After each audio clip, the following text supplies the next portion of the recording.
President Biden made his first visit since taking office to the U.S. southern border on Sunday. And ahead of his visit, he announced new restrictions as well as a policy expansion for migrants trying to enter the U.S. So let's bring in North Carolina Senator Thom Tillis, who just returned from the border as well. Senator, thank you so much for joining us today.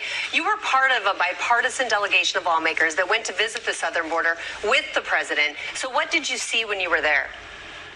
Yeah, well, we were on two separate trips. I think the president was there on Sunday. We had a bipartisan group of 8 senators go on Monday and Tuesday. We were down in El Paso, briefly in New Mexico, and then in the Yuma sector. And what we saw was a border that's out of control, a need to secure the border, to provide more support for Border Patrol, and to really insist on policies that provide a legal, safe, orderly, and humane process for people trying to enter this country. And Senator, you were able to talk to local lawmakers, Border Patrol, and those on the front lines of the migrant crisis. What resources do these communities say they need to deal with the growing influx of migrants? It's really a combination. First, the reason, and I think my Democratic colleagues understand that we need to provide structure so that we can have an orderly flow across the border. But more than half of Border Patrol not on the line doing other jobs because of the sheer numbers. I mean, working in processing facilities, driving buses, providing daycare, literally in some cases. We have to get those who are protecting the integrity of the border back on the line.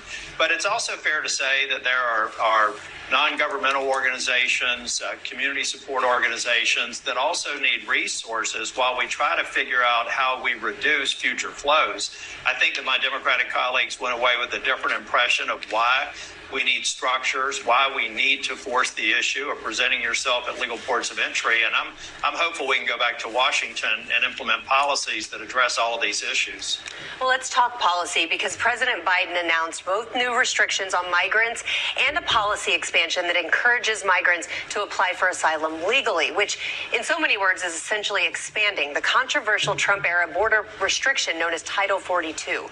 So what is your response to the president's new restrictions? Well, I think it's a step in the right direction, but that by itself is not going to reduce the future flows. In the Yuma sector that we visited 3 years ago, 8,000 people crossed through a section of about 7 miles that does not have any sort of border control measures. About 200,000 passed through a 10-foot gate last year. The year before, it was almost 200,000. The year before that, in the Trump administration, it was 8,000. So I think that we need to learn what we did right, maybe what we did wrong during the Trump era, but we need to go back and revisit these policies. We also need to have the American people understand what asylum means. Our international treaties mean that we want to provide a safe haven for people who are leaving dangerous countries.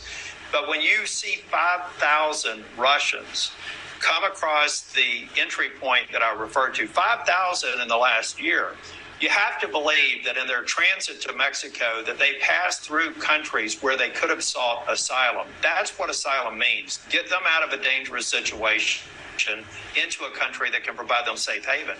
When you're paying, when on average, and we saw in El Paso, 2 Chinese nationals were apprehended by border police. Chinese nationals pay on the average about $35,000 to drug cartels, to human trafficking cartels to get to the United States. There are a number of countries in that area of the world that they could have sought asylum. Those are the abuses that we have to address. Well, Senator, you represent the state of North Carolina. Many Americans who don't live in border states might not feel these issues are pressing, but how does immigration policy affect all of us? What do you say to the people who are saying, why should I care? So we're all feeling it. We're feeling it in different ways. We're seeing increased gang activity. Now keep in mind, the vast majority of these people just want to come to this country for a better life. But there are many, the so-called gotaways, tens of thousands last year, who are trying to evade apprehension. It defies logic. If you know that if you come to this country and you present yourself to a Border Patrol agent, that you're likely to be released into the United States within a matter of days or a week, why on earth would you evade apprehension unless there was a malign purpose for your reasons to come into this country? Maybe not all of them, but a good number of them, and we're seeing it in terms of less safe communities. And most of those communities are minority communities, the ethnic minorities that the people who cross the border tend to gravitate towards. And a thank you to Senator Tillis for joining us today talking about the border crisis.